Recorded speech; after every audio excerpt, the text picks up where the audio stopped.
Hello, I'm Colin, And I'm Charlie. and welcome to C&C Talks' Season 2 highlights. Today we're going to focus on the political side and revisit the top political stories we covered from every episode this season. Because of the length, we split the series into two parts, and this part covers the second half of the year, parts 22 through 40, which span June 21st through the end of the year. Yeah, and if you did not see part 1, it came out yesterday. It's on YouTube. It's also important to note that this does not cover every political story from the second half of the year, but rather the story that we thought was the most important every week that we put first, which should just give you a general review of the year in politics.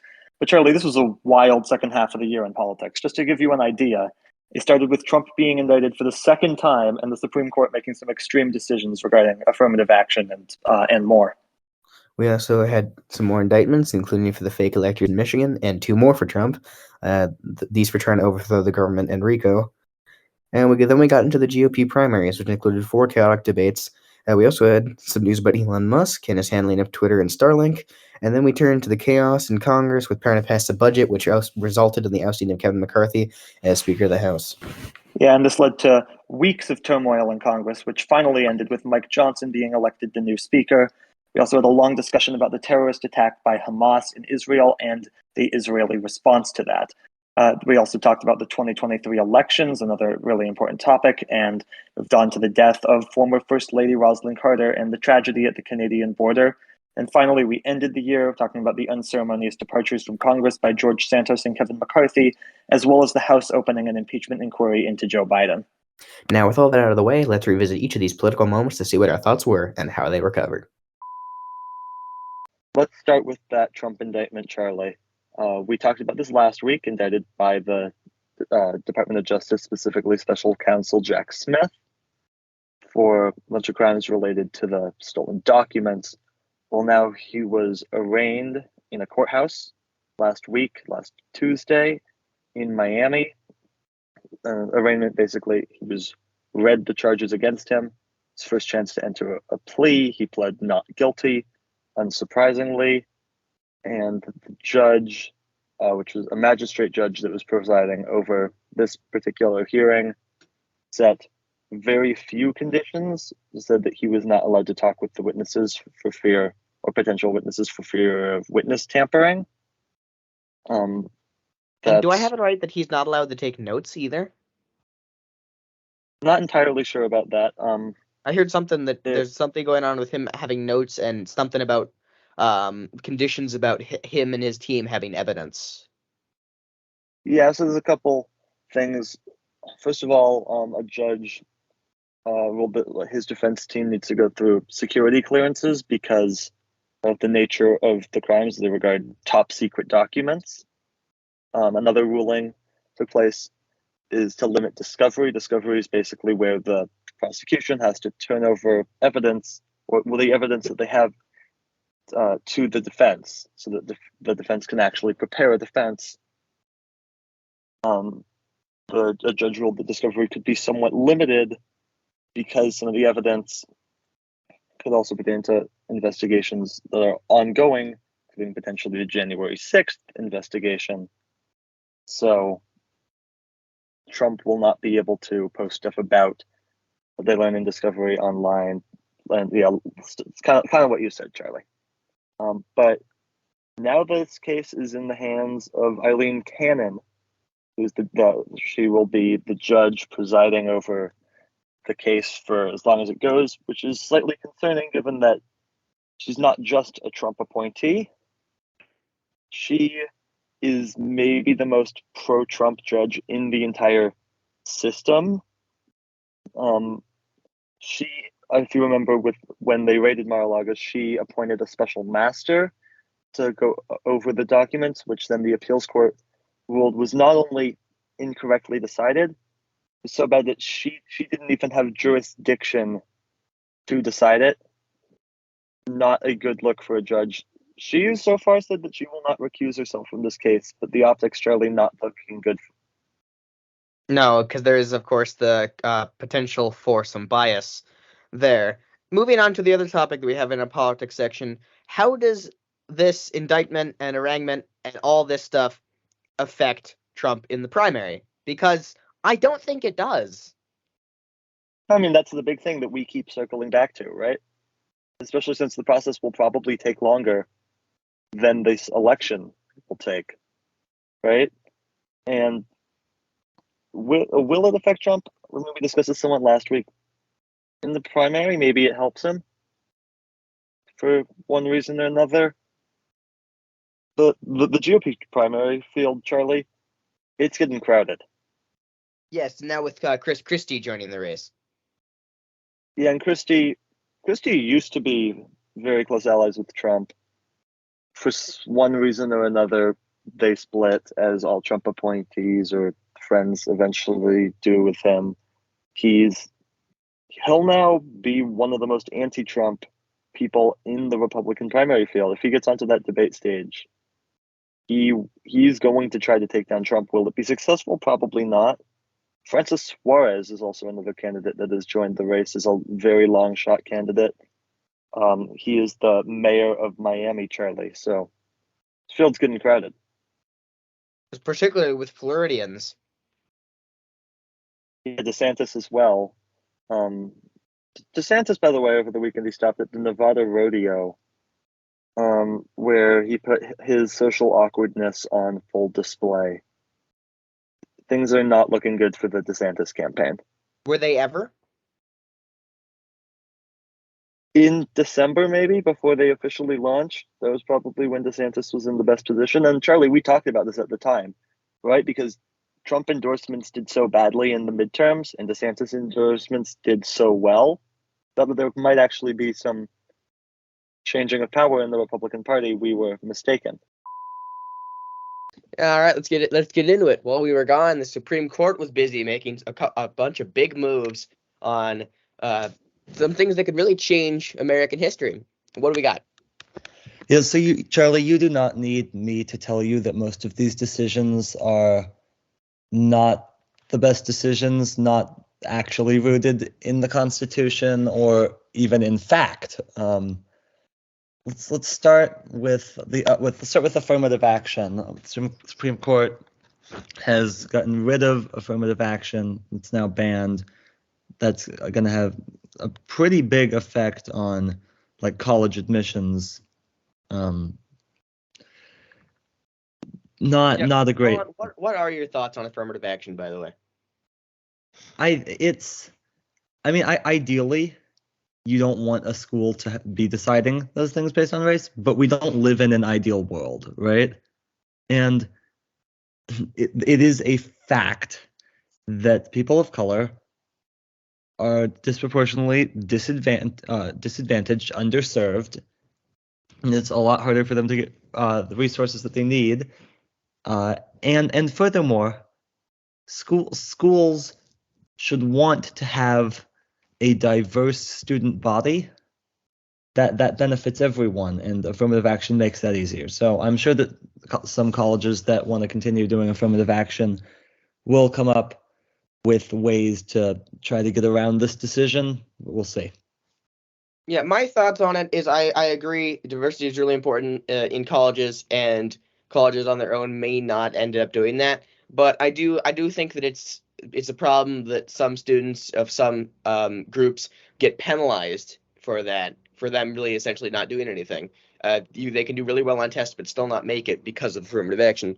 I'm not saying that cancels out what affirmative action does. I'm just saying that it is one of the negative factors of it. Yeah, no, I see the point. I see the point. All right, another big move: the student loan debt plan set out by Biden last year, I believe, has now been canceled by the Supreme Court. Yeah, canceled for no clear reason, except no rendition in the Constitution, except that the conservative justices on the Supreme Court apparently didn't like it very much. So they just got rid of it because apparently the Supreme Court is now a political entity. And that's seen as well in the independent state legislature doctrine. Yeah, I mean, that one's interesting, right? Because the independent state legislature doctrine, which the Supreme Court ruled against, was just absolutely it's an insane theory that basically states that when it comes to elections, state legislatures do not have to follow their state constitutions and can instead just choose whoever they want to be the electors from that state in presidential elections. That one did seem to be too nuts for the Supreme Court justices, though not all of the Supreme Court justices. It was a 6-3 votes, or in other words, they were 2 votes away, Charlie, from basically ending democracy in the United States of America. Yeah, that's way too close. It's way too close. The last notable decision involved a website designer. I believe this is referring to the website designer that refused to make a page for gay marriage on a marriage page. Supposedly, the case, basically, there was a woman, website designer, who was upset to make basically like an invitation for a gay wedding. It went against her views, right? And the Supreme Court ruled that no, she does not have to make the wedding poster. One slight problem, though. She's not a web designer. The person that she's claiming asked her to make this poster is himself a website designer and is straight. So literally the facts of the case do not match up, and the Supreme Court just saw this and like, looks good to us. And as a result, that's a pretty big decision that basically states that companies do not have to serve the LGBTQ community. Yeah, and of course, that's what the decision means. Make no mistake about it. This decision could also be used to discriminate against other groups as well. Yeah, absolutely. It essentially just means the companies can now choose who they serve. Basically, or at least when it comes to like gender identity and sexual orientation. Yeah, at least for now, it could expand. But we will start, Charlie, with the GOP primary, as the first primaries and caucuses now less than 6 months away. The Iowa caucuses for the GOP will be held on January 15th, a lot earlier than normal. And then the first Republican primary debate's going to be held next month. Yeah, they are, and the field is heating up as we haven't had any more entries, but the competition is getting closer. Trump still definitely, I think, in my opinion, has a significant lead, but I do think a couple other people are starting to close in a little bit. People like DeSantis are beginning to see if they can fix the early blunders that they've had in their campaign as we head towards the election next November. Yeah, I mean, and I don't think it's going too well for DeSantis. DeSantis just fired over a dozen staffers of his campaign in the last week. But is that going to change anything? If I was to guess, I'd say no. I think that the problem is more about the candidate and not necessarily his policies. They seem to be, at least in the Republican Party, they seem to be popular enough. The problem is that he is so socially awkward on stage during any of his events. And you can just tell that, like, campaigning, it's just not natural to him. It does not make him look good. Yeah, it doesn't make him look good. However, he has been making a significant amount of money. He's raised about $20 million since mid-May. Trump has actually raised just slightly less than that. So it is interesting to see how much money DeSantis is pulling in and how much he is using, or will use, I imagine, to further forward his campaign. Yeah, and then obviously there's the rest of the pack, but they're just that, the rest of the pack. We're talking Tim Scott, Vivek Ramaswamy, Mike Pence, Nikki Haley, Chris Christie, Doug Burgum, all the others. And a lot of these candidates will probably qualify for the debate stage in late August. Chris Christie, especially notable because we expect him to go right after Trump, although Trump, it sounds like, will likely be skipping that August debate. We'll see if he participates in any of the debates, but as of now, seen as unlikely to make that first debate. But it'll be interesting to see if any of those candidates trailing well behind are able to make any type of headwinds in the debates, because they are well behind. Yeah, but I do think it is interesting the fact that Trump probably will not go to those debates. I think that is interesting because does that hurt him in terms of voting? Because if he can't get his ideas out there, I think his ideas on what he wants to do when he's in office are already rather obvious based on what he's done in the past. But I think it is probably a concern for at least some of his voters, the fact that he hasn't really laid out what he was going to do on the debate stage, as he's choosing not to do the debates. That's interesting. I think general election debates generally don't matter that much in terms of the race. I think that generally going into the general election debates, people already know who they're planning on voting for. It really doesn't swing many people. But primary debates are different, and especially with the Democratic debates, you can look at, just point to Elizabeth Warren in 2020 just slamming Bloomberg and basically ending his campaign when it was looking like he had a real outside shot back in February of 2020. Now, for Republican debates, Charlie, I'm not sure it'll matter quite as much as it does on the Democratic side, because the Republican Party is less about true policy ideas and more about all the culture war stuff. Yeah, but I do think it is also interesting to see that generally the Republicans tend to unify around a singular candidate, whereas the Democrats generally tend to be split among very many and only generally come together on election day or just before it.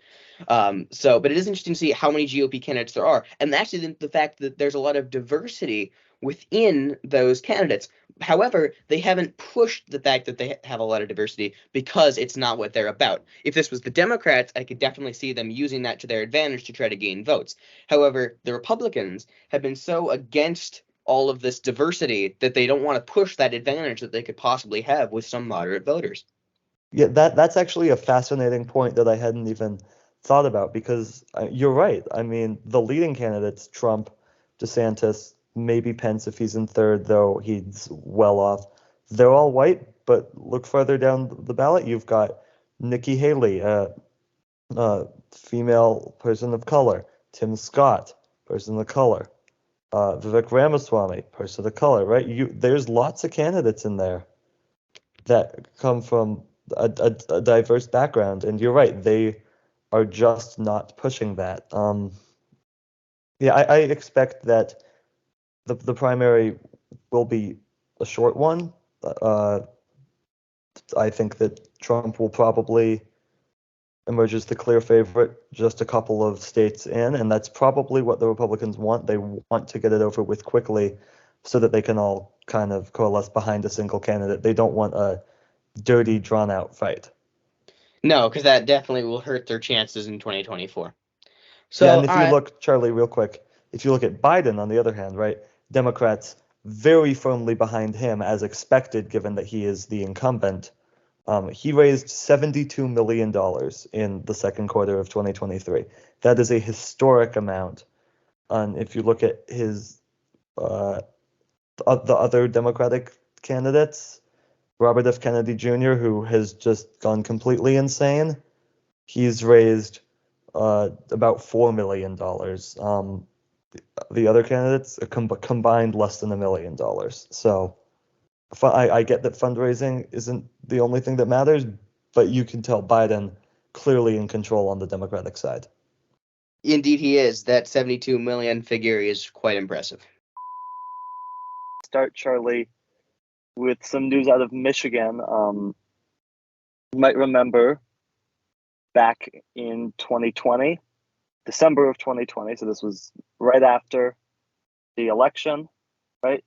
December 14th, the Electoral College meets in their states, and they cast the electoral votes, and then they send them to Congress to get opened and certified on January 6th. So this December 14th date is kind of the second to last step of making the election official.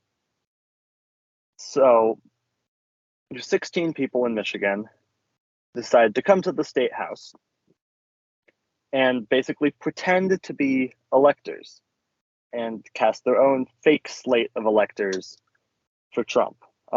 Charlie, obviously this is very illegal. Now they have been indicted. Good, and they do deserve to be, because considering all the noise that the Conservatives made about faking elections in 2020, it's interesting to see that part of their some of their members of the party have started to do that. Yeah, now all 16 of these people have been charged with a count of conspiracy to commit forgery, which is a 14-year felony, 2 counts of forgery, also a 14-year felony, a count of conspiracy to commit othering and publishing, a 14-year felony, 1 count of othering and publishing, a 14-year felony, 1 count of conspiracy to commit election law forgery, a 5-year felony, and 2 counts of election law forgery, a 5-year felony. This comes from Kyle Griffin of MSNBC. All in all, it's estimated that if convicted, they could be looking at upwards of 30 years in prison time, Charlie. So this is not a light sentence, but this is a pretty big deal. I think just in terms of making sure that like people know you're gonna get in trouble for doing this sort of stuff. Yeah, and it's important to show that this kind of action will be punished. Yeah, because this is very dangerous towards democracy, right? This could have worked. This could have, and that if it had, that would have been extremely dangerous for the safety and election security of this nation. Yeah, I mean, let's not forget, we were only a few people away in 2020 from the election being flipped. If just a few people had just not done what their jobs told them that they needed to do, people like Brad Raffensperger in Georgia, for example, if they had flipped towards Trump, we could be looking at an entirely different situation right now. The only big story in politics right now, Trump again being indicted, Charlie. Yeah, he was indicted again, and actually, going back to your point, this is just relatively a shorter episode in general, but yeah, let's get back to politics. Trump has been indicted for a 3rd time. This is a huge one, in fact. This is relating to January 6th. So yet again, more indictments on him, and yet again, will this really do anything to him in terms of his election chances? I mean, we talk about that a lot, right? But I also feel like we're asking the wrong question, right, Charlie? The only thing that's asked every time that Trump gets indicted is, how is this going to impact his election chances, right? Yes. If Hillary Clinton, if Hillary Clinton was to be indicted 3 times in 2016, something tells me that that's not the first thing that would pop to people's minds. Absolutely not. Right? It would be everybody and calling not on even her to just drop Hillary out. Clinton. Any other politician from any other era of American history. Correct. And I think that part of it, yes, is that it's so pointless for the media to call on Trump to drop out of the race. They've done that. They did it after Access Hollywood in 2016, right? And we know he's not going to drop out.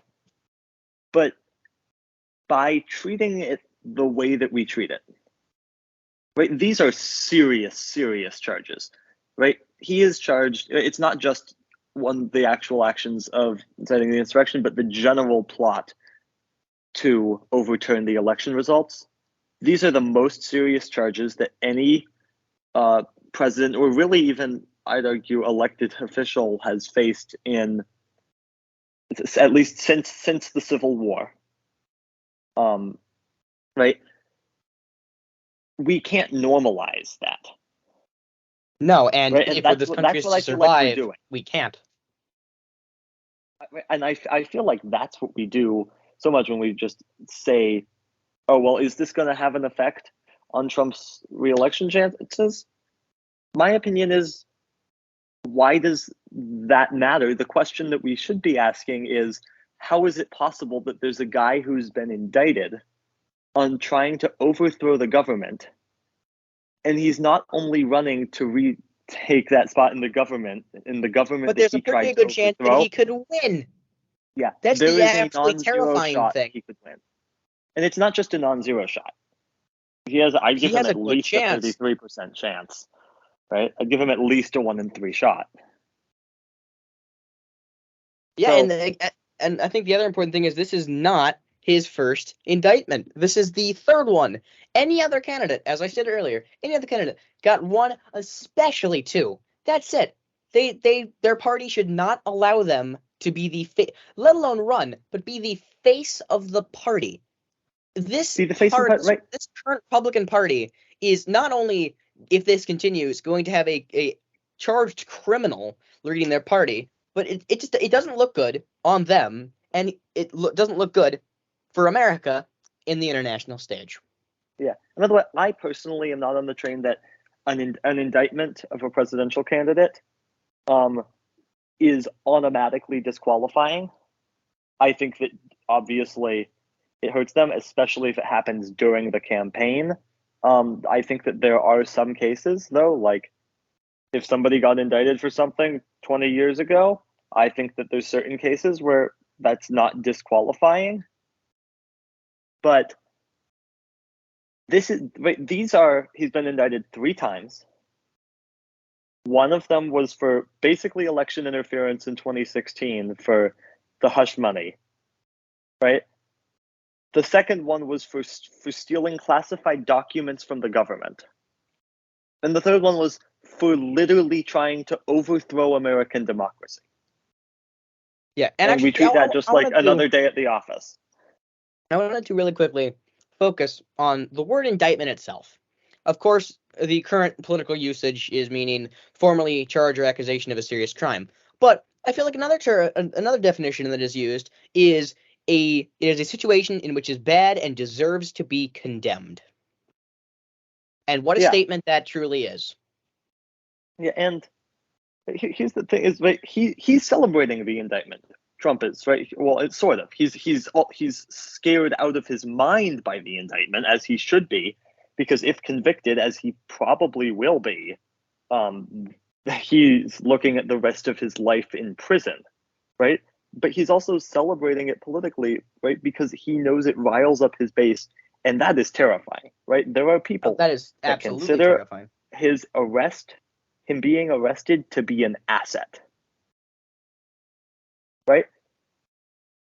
It's right. terrifying. Committing crimes is good, according to them. Yeah, the more these crimes people you commit, the committing more crimes is- favorable you'll be looked on by your constituency, which is not good. Yeah. So And I'd like to get into. I don't think you need us to tell you that. So I'd like to get into this case a little bit. This case was brought in D.C. against Trump, which Trump is now trying to get a change in venue on that case because he does not like his chances with a D.C. jury, given the political leanings of the District of Columbia. So the judge to oversee the case will be Judge Chutkin. So an Obama appointment. However, confirmed by a vote of 95-0 by the Senate. Basically, every Republican senator voted to confirm this judge. So nobody should be going on about how this could be a partisan hack. It's just not the case. Trump, though, I think that there's a non-zero chance that we could see pretrial detention, Charlie, because basically the only condition of Trump's release was can't talk to or threaten, I guess, witnesses, prosecutors, the judge. He's been doing that quite a bit on Truth Social. There's hearings set up for some sort of penalty. I doubt that we're immediately going to get pretrial detention, but if he keeps doing this, I think that is something that we could absolutely see in this case.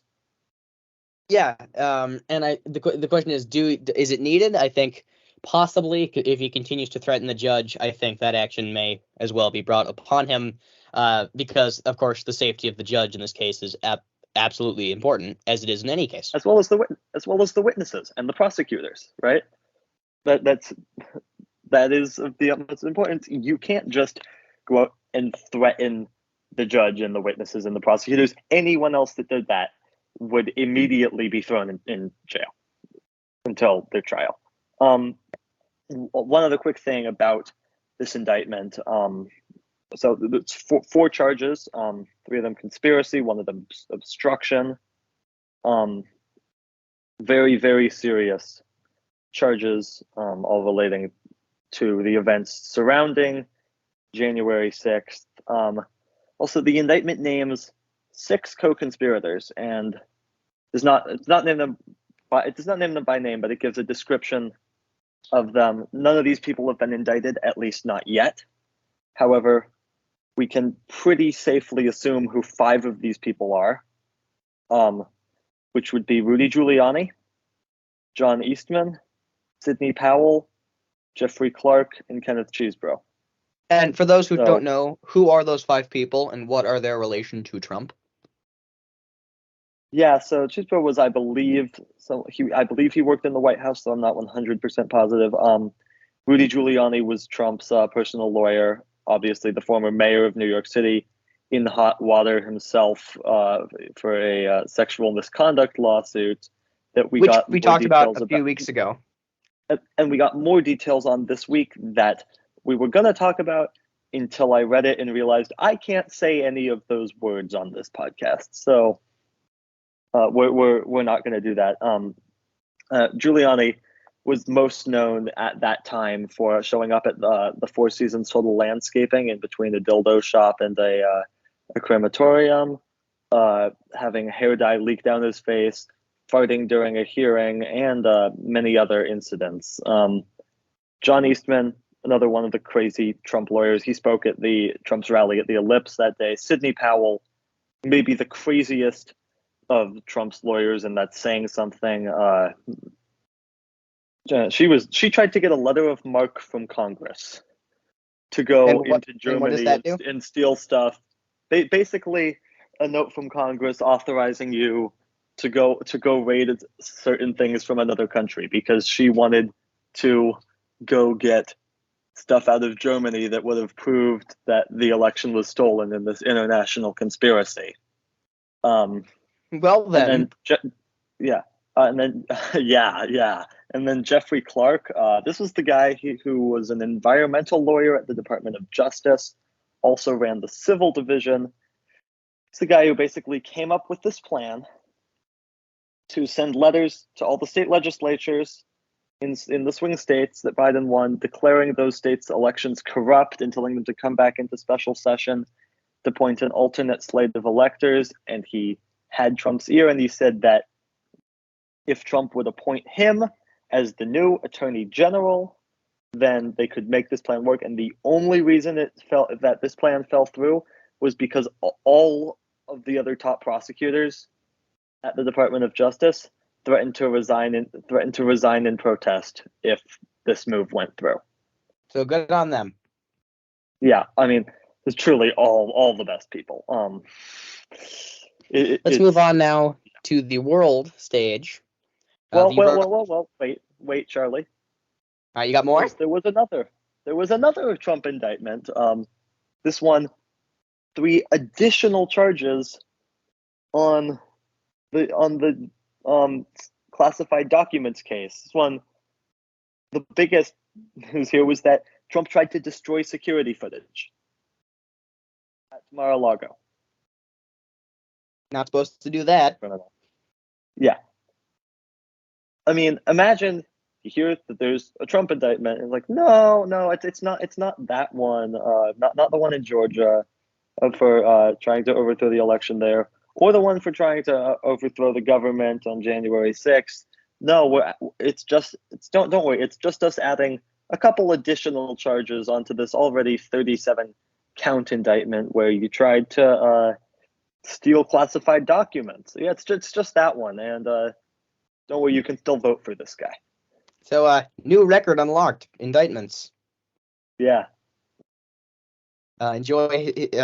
I hope he enjoys his 300 plus years in jail. Yeah, no kidding.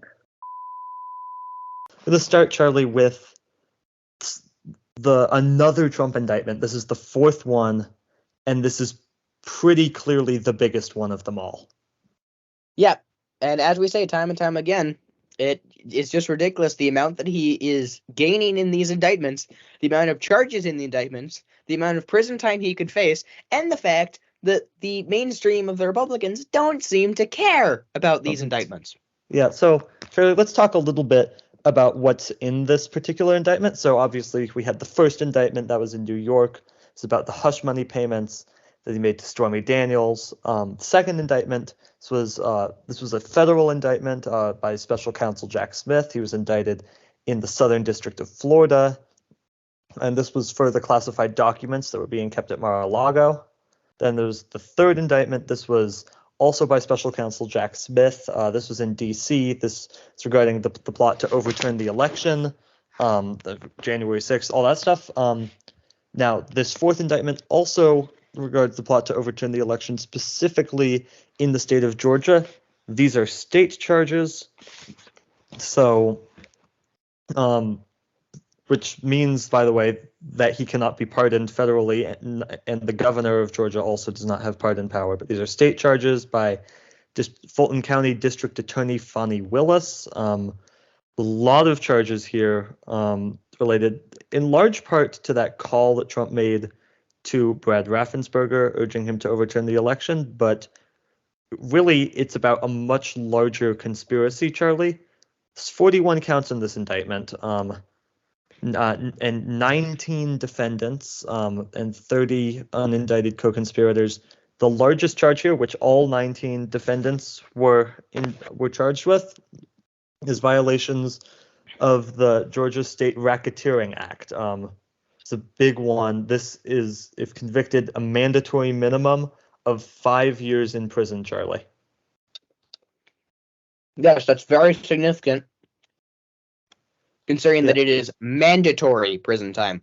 I also saw prison time. Something that I thought was pretty funny. It was a political cartoon that I happened to see, that essentially it's Trump on the phone and he's saying, find me 12 jurors immediately. But they 12, yeah, no, that's a good one. See, I think it's perfect because, I wouldn't put it past him. I could imagine that he's on the phone right now trying to get more indictments, shall we say. Yeah. Now, I'll go through the defendants in just a sec.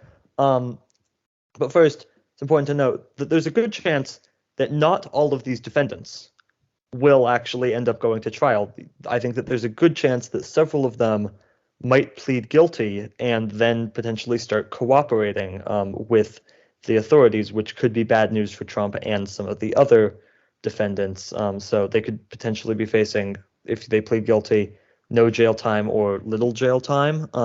But the defendants here, obviously it's Donald Trump. Then there's some big names in here, Charlie. Rudy Giuliani, Trump's lawyer, who's now had his law license suspended. He has been indicted. Mark Meadows, Trump's former White House chief of staff. John Eastman, a former Trump lawyer, maybe most known for his speech at the Ellipse on January 6th. Kenneth Chesebro, a pro-Trump lawyer. Jeffrey Clark, this is a Justice Department official, an environmental lawyer who also ran the civil division. This was the guy who hatched this plan to get the DOJ to declare the election corrupt in Georgia, and his plan involved him being installed as Attorney General, and it almost happened. The only things that stopped it was the threat of many career prosecutors at the DOJ quitting. Jenna Ellis, another Trump campaign lawyer. This is the one that's probably most known for being on the receiving end of a Rudy Giuliani fart. Sidney Powell, another Trump campaign lawyer. She was really crazy. She's the one most been promoting the international conspiracy part of it. Of course, there's many other people in this as well, but those are the big names. The others, some of them are fake electors. They have a whole bunch of various roles in Georgia, but they've all been charged now with racketeering charges. So bad news for them. Certainly, and I also really quickly wanted to comment, that is the 5th time that we've mentioned Rudy Giuliani's fart in an episode. We will link those moments from those episodes in the description of this video. How did you find that, Charlie? I was going through some of our old episodes a few days ago, and I just happened to realize that commented on it 4 times, and this would be the 5th. Yeah, we could comment on a whole ton of Rudy stories because he keeps embarrassing himself. Now, what's interesting about Rudy Giuliani especially is I would not at all be surprised to see him plead out of this case because he has just about no money to cover his legal expenses, and he's tried to get Trump to cover them. Trump won't, so it'd be interesting to see if Rudy might start cooperating. The big news, obviously, this week being the Republican debate, which was huge. 8 candidates, a lot of firing back and forth between candidates on different issues, a lot of winners and a lot of losers. Let's get into it. Yeah, let's get into it. So the 8 candidates on that stage: Ron DeSantis, Vivek Ramaswamy, Mike Pence, Nikki Haley, Chris Christie, Tim Scott, Asa Hutchinson, and Doug Burgum, the last 2 candidates, not really making any news. They're just, they're very, very low in the polls. Indeed they are, and actually, speaking of the GOP field, Francis Suarez has also dropped out of the GOP race. But in your opinion, who do you think won this debate?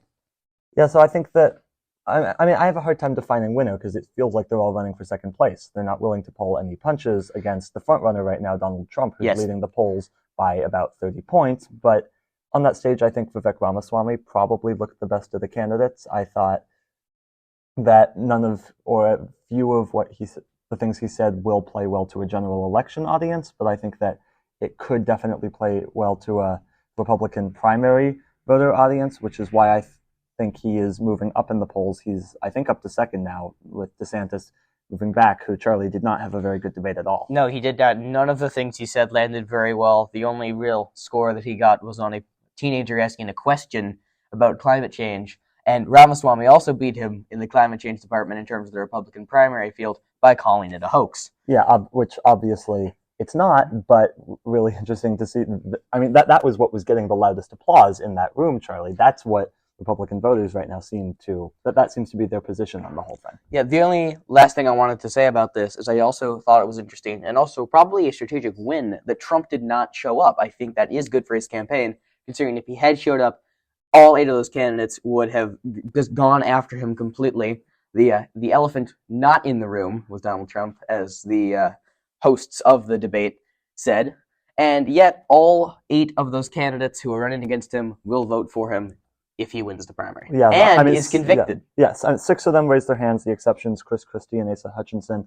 Christie did actually throw a few punches at Donald Trump. Yes, which the audience was not happy about. No, the audience was not happy about. It seems very clear where the Republican Party is right now. They are still the party of Donald Trump. That's what we thought heading into the night. It was made increasingly clear as the night went on, Charlie. Yeah, we don't have too long until the Iowa primary starts up. Yeah, they've moved it ahead. It's now going to be in January. It really looks like the party would like to get this fight over with as quickly as possible and move on to campaigning in the general election, where the winner of the primary will almost certainly face Joe Biden, the incumbent president. Elon Musk is suing might sue the Anti-Defamation League for defamation. How does that work? So it's a threat. Now, given the unlikelihood that he'll win the lawsuit, which he probably knows, he will probably won't actually carry out the lawsuit. We'll see. Maybe he will. It would be dumb of him, but maybe he will. Musk. It is Musk. But so basically his argument is that the Anti-Defamation League called Twitter, now X, the anti-Semitic. To be fair, they have a point. Under Elon Musk's leadership, I guess you could call it, hate speech has been given a much bigger platform than it has in the past. So the Anti-Defamation League did say that X was anti-Semitic. Musk doesn't like that. He's now saying that it's responsible for the loss of half of the company's valuation, which means that he's saying that that they are liable for $22 billion, Charlie, which is ridiculous. And of course, I also wanted to comment, Elon Musk has not started his own country yet, but it would not surprise me if he ends up doing that.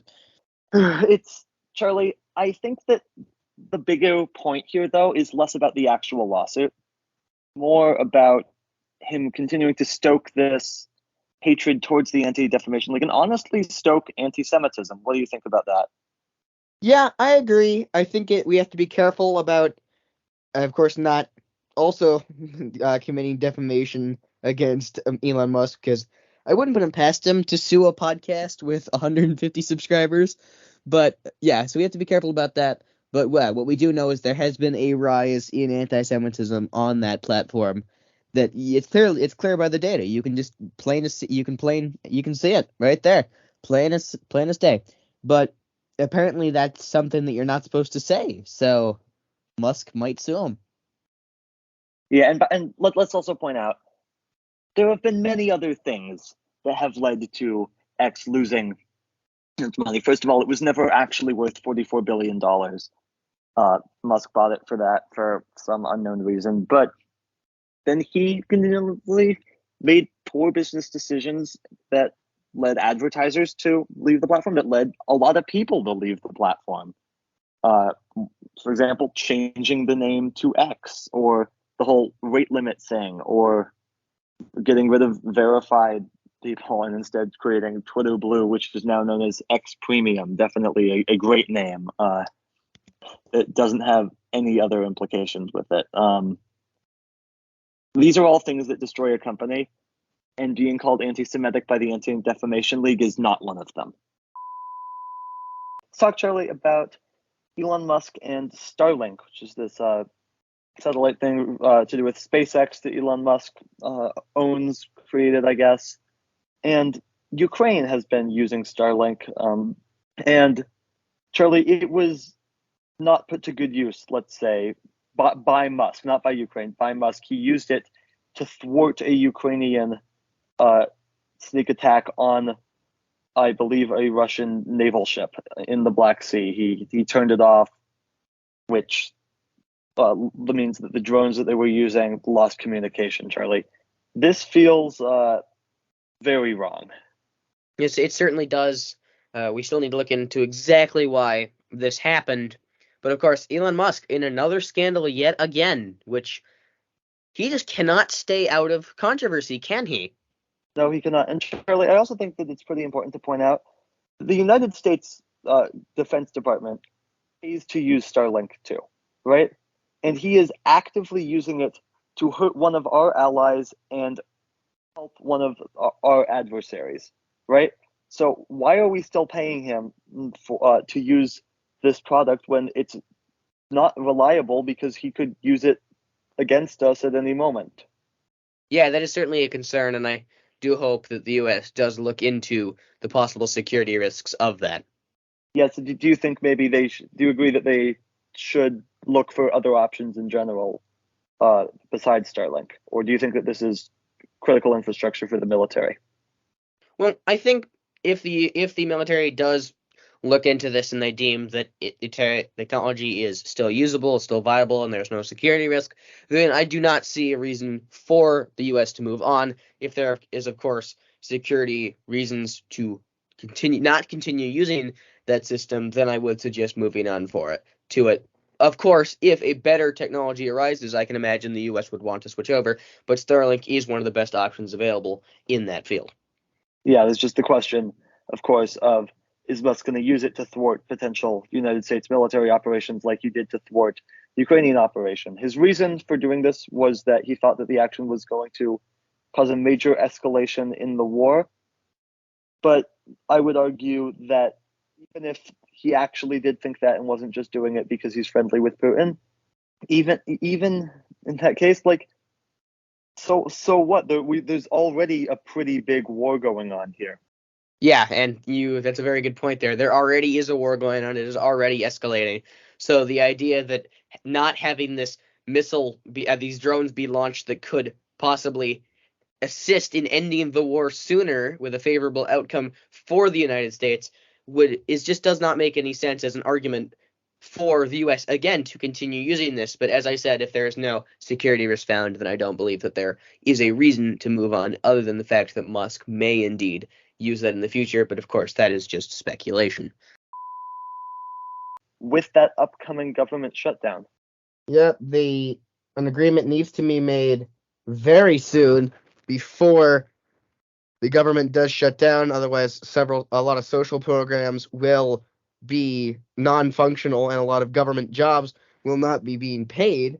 We continue to hope that those people will continue to work anyway if a government shutdown does happen.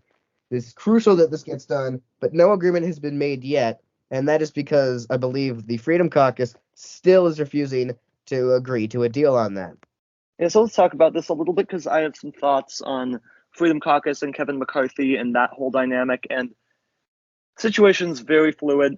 Could be completely different when this episode's released versus when we're recording it now here Wednesday night. But they do not have a plan. They're unable to govern. They tried to pass the defense spending bill, and which really they were just trying to open debate on the defense spending bill, which it's the most conservative defense spending bill in history. And still, McCarthy couldn't get the votes to do that. It failed 212 to 214, with 5 Republicans joining Democrats in voting against the bill. And McCarthy called this vote without knowing whether this bill would pass. And that's kind of politics 101, that you do not put a bill on the floor for a vote if you're not 100% sure that it's going to pass. So McCarthy failed there, and well, McCarthy's saying it's kind of hard to pass things with such a slim majority. He only has a 5-seat majority. It's so hard to pass things. Well, let me tell you, from 2021 to 2022, the 117th Congress passed. They also had a 5-seat Democratic majority. Nancy Pelosi, Speaker of the House, 5-seat majority, same majority as McCarthy has now. They passed more than any Congress in modern history. Whether you agree with what they did or not, it is indisputable that they had the most successful term in terms of getting stuff done. They passed the American Rescue Plan. That was that huge COVID relief package. The Inflation Reduction Act, which was the huge climate and healthcare and et cetera bill. They passed the CHIPS Act. They passed the PACT Act. Passed gun reform. They protected gay marriage. They passed the bipartisan infrastructure bill and electoral count reform, all with a tie in the Senate and a 5-seat majority in the House. McCarthy, also a 5-seat majority in the House. He especially has passed nothing, and they have no plan for a budget. They have 10 days as of when we're recording this to get a budget passed before the government shuts down. And they do not have a plan. And they're trying to pass a continuing resolution, which is kind of a short-term solution just to keep the government open for maybe a few weeks or even a week at a time. They can't even pass one of those because the Freedom Caucus is actively trying to shut down the government with the sole purpose of making Kevin McCarthy look bad, which shows you that entire party is incapable of governing, because it's not even they're trying to make Democrats look bad. They're trying to make a member of their own party look bad by trying to shut down the government. And McCarthy, who really, as we all know, really badly wanted to be Speaker of the House, that even after he failed 13 times, he still tried again. And he has no control over his caucus when that's his job. Granted, I don't know how you could have control over the Freedom Caucus, but it's his job to. And now he's opened impeachment proceedings into Joe Biden, not because he actually believes in it, not because he believes that it will be good for the Republican Party in keeping the House, winning the White House in 2024, but because he wants to keep his job as Speaker of the House, and the Freedom Caucus is forcing him to open these impeachment hearings into just about nothing. And so he's just letting the clowns take over, and the clowns kicked out. Matt Gaetz is expected any day to bring a motion to vacate the chair to the House floor. McCarthy could be out as Speaker of the House in just a matter of days, and he will be left with the worst legacy of any speaker because he did absolutely nothing during his term. He was a puppet speaker for the crazies the entire time, Charlie. Yeah, I think that really is important. The fact that he was put in power essentially by that Freedom Caucus gave them a lot of concessions. Let's start with the possible government shutdown being averted.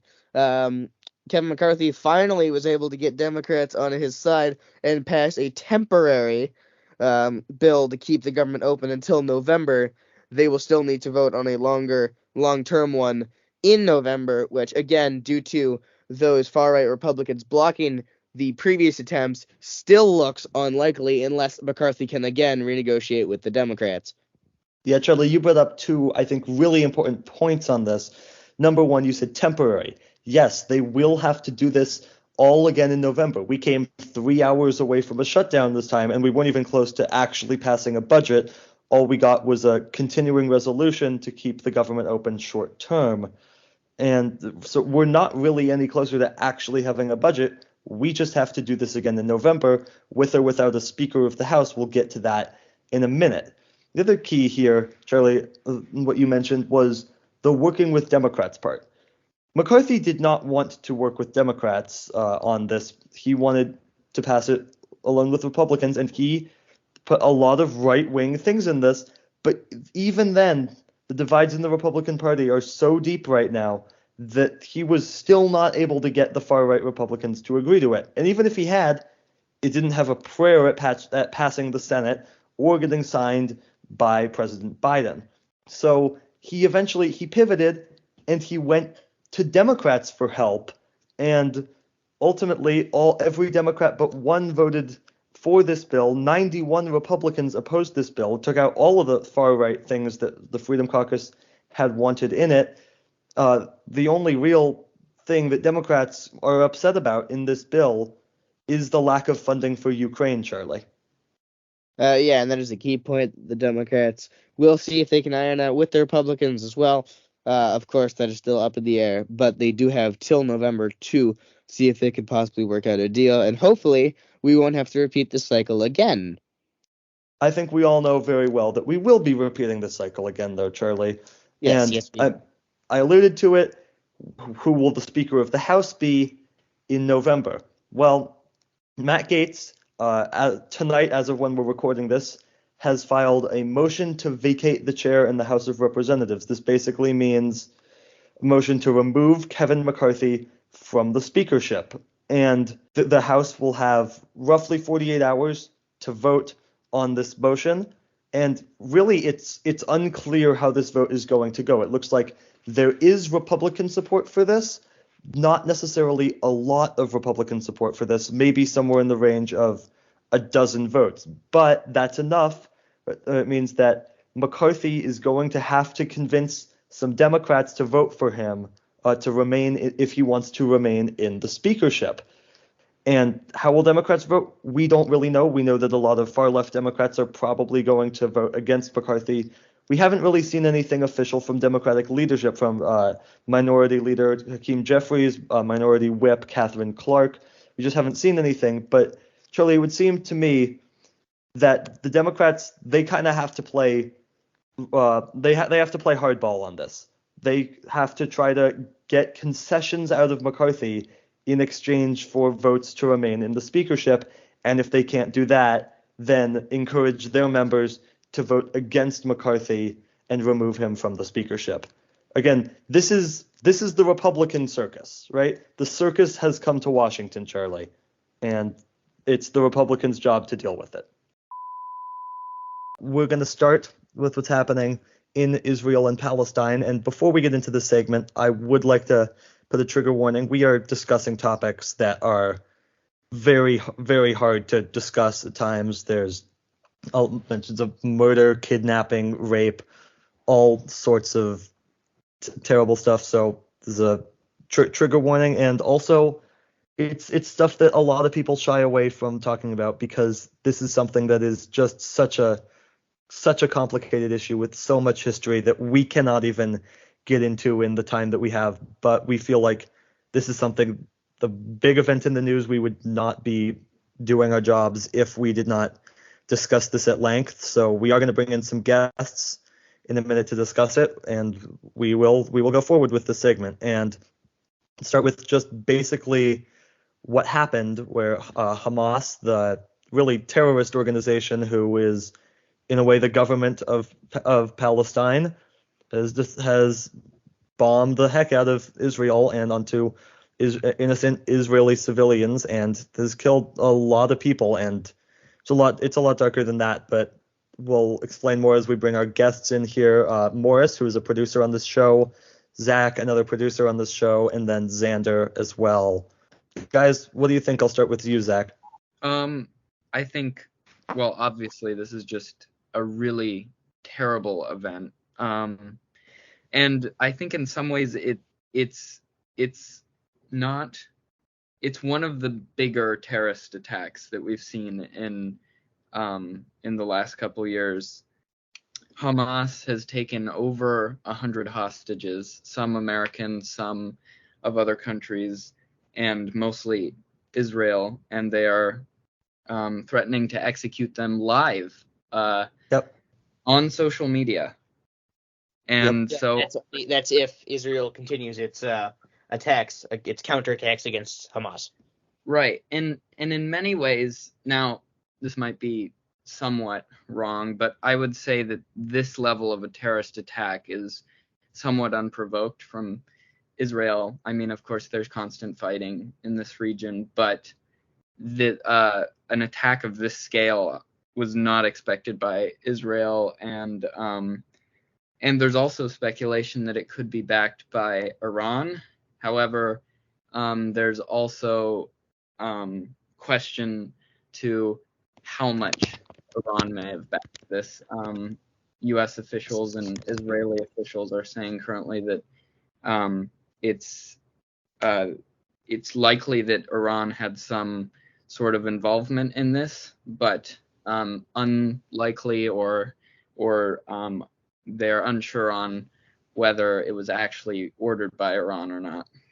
Yeah, I think that, Zack, you brought up some really good points in there, specifically about like the constant fighting in the region. Again, we don't have time to get into all of that, but there's a long history between Israel and Palestine, and neither side is an innocent party, not by a long shot in this. But I'd agree that there was nothing, at least in the immediate past, that seems to have provoked this attack by Hamas, which, I mean, really it was a terrorist attack in a lot of ways, an act of war, Morris.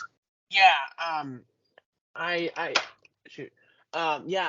think it's devastating, and I don't want to get too graphic, but members of Hamas literally entered Gaza, driving the streets in regular cars with armed weapons out the window, guns out the window, shooting everyone in sight, and it's disappointing, it's disgusting, and frankly, it's inhuman. Yep, absolutely. Xander, want to get your thoughts on this? What other details can you add, first of all? Yeah, hi. I have a lot. So I want to start off with the social media thing Zack mentioned. While it hasn't been a direct threat, I was someone on the news, and she was like, yeah, my mom was like, look on our family's Facebook. Oh my God, we watched them. They're live streaming the execution of it.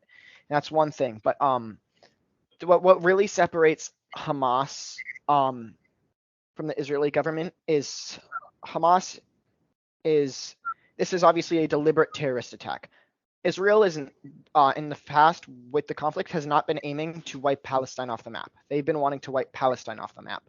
And some quotes from Hamas show that they clearly want to kill A, Jews, and B, the people of Israel. And as well as Hamas likes to talk about, all this peaceful resistance, when it is clearly, and they have admitted to it, being infactual. Hamas will purposefully hide their military assets in civilian buildings. This has been proven in an article written by the UN school, and they found that Hamas had set up missile launchers at the school. It has been proven time and time again that Hamas will purposefully position themselves in civilian areas to get Israel to strike civilians, as well as Hamas has been given plenty of foreign aid money that could have gone to building bomb shelters and building up their economy. They receive over $150 million from various Arabic companies, as well as heavy backing from Iran. And none of that money has gone to the people. It has gone to military assets, as well Yeah, as. I was going to say, I'll ask you more about that in just a sec, because I think you brought up some interesting points. But Charlie, I feel like we haven't gotten your word in. What do you have to say about this, just quickly off the top? Well, something I think is really interesting to consider, obviously, is the fact that I believe it was either Xander or Zack that brought it up. Both sides here in this conflict have had fault at times, have acted very unfairly to other groups. But this is a terrorist attack on another nation, is what this is. This is unacceptable, and this cannot stand. The U.S. here is in a really not ideal position. Of course, they want to support Israel, but if they do, there is a concern that Hamas could even continue these attacks and escalate them even. So the U.S. really can't really do anything. We still need to find out exactly what Iran's role is in this, if they are. There's also the concern that Hezbollah in Lebanon could join the war, which would stretch Israelis' forces even further, fighting a war on two fronts now. And I also wanted to just announce, just impromptu, because I believe Zack was mentioning the fact that these two go all the way back to Israel's founding after World War II, that I will be doing a After Hours history series on the history of Palestine and Israel.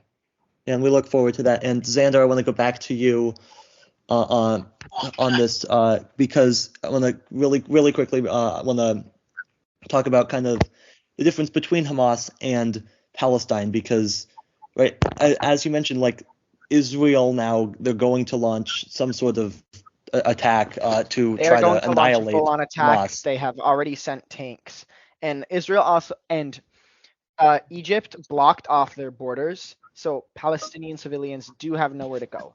As well as I also don't think that Israel is going to be launching a full-on rocket barrage all across Gaza, because there are plenty of Israeli hostages in Hamas. And it's important to notice that there are not just Israeli victims. There have been Mexican victims and American victims. And I want to highlight specifically on the American victims. They were part of Harvard, and a issue was stated by Harvard, and they were saying that we fully realize that Israel is solely responsible for this, or we condemn Israel. It was something along the lines that they were responsible for this violence. And it was signed by the Nepali Students Association. And the Nepali students were among some of the 10 Harvard students that were murdered by Hamas. And as well as how this has, I guess, folded out, it is going to lead to plenty of anti-Semitic riots, plenty of anti-Islam riots, and it's going to lead to thousands and thousands of injuries and deaths on both sides for innocent civilians. Yeah, I mean, you brought up so much in there, and Morris, I know that you have something to say. I'll get to you in just a second, but like you said, like Hamas's actions here with the bombing of Israeli civilians, this is going to cost the lives of many Israeli civilians and many Palestinian civilians. They have blood on their hands on both sides. Morris, you had a clarification to make. Go ahead. Yeah, I have to say this. I'll come out and say I'm Jewish, and I gotta say something that's commonly misunderstood is the Israeli government is not the Jewish people. The Israeli government has made some poor decisions. I know a lot of close friends and family, a lot of Jews across the world do not support the Israeli government and their decisions. But that is very different than supporting the concept of a Jewish state. And when you talk about Zionism, that is not saying, hey, Israeli government is right. That is saying, hey, Israel should have a right to exist. And so that is a very important thing to show. Sorry, go ahead. Yeah, I think that's a great point. And Xander, we were kind of talking about this earlier, but like it's different between saying that the Israeli government is bad and they have done a whole bunch of terrible things, including right now Benjamin Netanyahu, the prime minister, trying to abolish the judiciary in their country. That's one of the big ones going on right now. That's different from saying like Israel should not exist. Otherwise, the same argument could be made with Palestine, right? Like their government, although not really democratically elected, and roughly 70% of Palestinians do not approve of Hamas, right? Like there is a difference there between saying that their government is terrible and saying that their people should not exist. I do real quick wanted to bring up a quick question for just everyone here. This we are of course heading into what we imagine will be a conflict that will last for a while. So, what are the next steps for both Israel and the civilians of Israel and Palestine, and of course the diplomatic powers of the region and the world as they look in at this conflict? Yeah, and Zach, you haven't spoken in a few minutes, so I'll start with you on this. I just wanted to add a little bit of of course this is an awful event, but there is one piece of silver lining here, which is that for the first time, I believe, in history, Saudi Arabia played the Israeli national anthem in support for Israel, which is a huge step towards relations with Israel and Muslim countries. That is historic, and now I think that there's a lot of hate for Israel's president Benjamin Netanyahu. That is definitely deserved. However, I would say that the one thing that I would say that he's done the best in his time as leader of Israel is the Abraham Accords, which were very instrumental in sort of de-escalating a lot of tense situations between Israel and its surrounding countries in the Middle East. And it's kind of showing at this moment right now, the work that he's done to bring together the Middle East, even though this is really an awful event in history. Absolutely, and I believe that the United States actually, I believe under President Trump, helped negotiate those. One of Jared Kushner's very few accomplishments while he was a senior advisor, though he was doing it for some less than great reasons.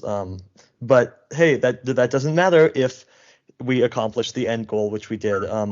Xander, I want to go to you on that question about what is the proper response for Israel, because likely the places in Gaza that they're going to want to strike that will really hurt Hamas is strategically those places where it's going to hurt civilians, possibly kill a lot of Palestinian civilians. Yeah, obviously there isn't a good solution. Civilians are going to die on either side, and obviously it's not the right solution is if Israel pulls out, but that's going to do nothing, and it's just going to result in the deaths of more innocent civilians, and Hamas will continue to attack should Israel do that. And I also want to bring back another point really quickly. I'll go back to what I was saying right in a moment, but about the Jewish state, and it doesn't have to be Israel. And the Jewish state, it is not, just because Israel is the Jewish state does not mean that the Jews are responsible for this, because history has proven time and time again that we do need a Jewish state, that it is needed. And this amount of Jews has not been killed in a day since the Holocaust. Yep. But again, there isn't a clear solution, right? That is going to end. There's not a good solution. And it's also, we now have, obviously, the US is going to issue help. They're obviously going to provide planes. They're sending boats over, right? And it is not going to end well for Hamas or Palestine. And I can guarantee you a lot more Palestinian civilians are going to be slaughtered because of how Hamas is treating the situation. Yeah. Morris, what are your thoughts on this? Yeah, so I mean, Israel has declared war against Hamas.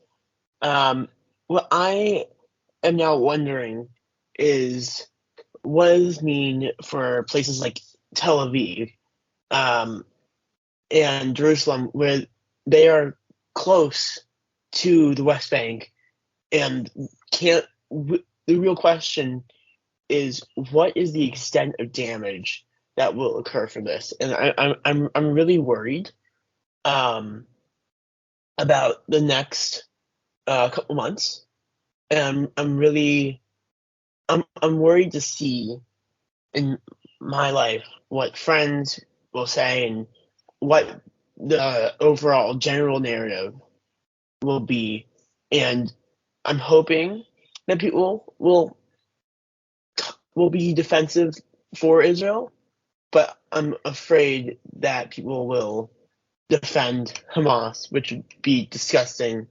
But people like rooting for what they think is the underdog, regardless if that's true or not. And I just can't get that in my mind. Yeah, there's a couple more points to get to, and I think that one of those is pro-Palestinian rallies. We'll get to that in a sec. But Charlie, one thing that I don't think that we've touched on really at all has been the fact that there were U.S. civilians who were taken hostage, even died. What are your thoughts on that and how that affects the entire landscape of things? Well, certainly as we've seen from history, it's not a great idea to upset the U.S. So we will see if this could very well pull the U.S.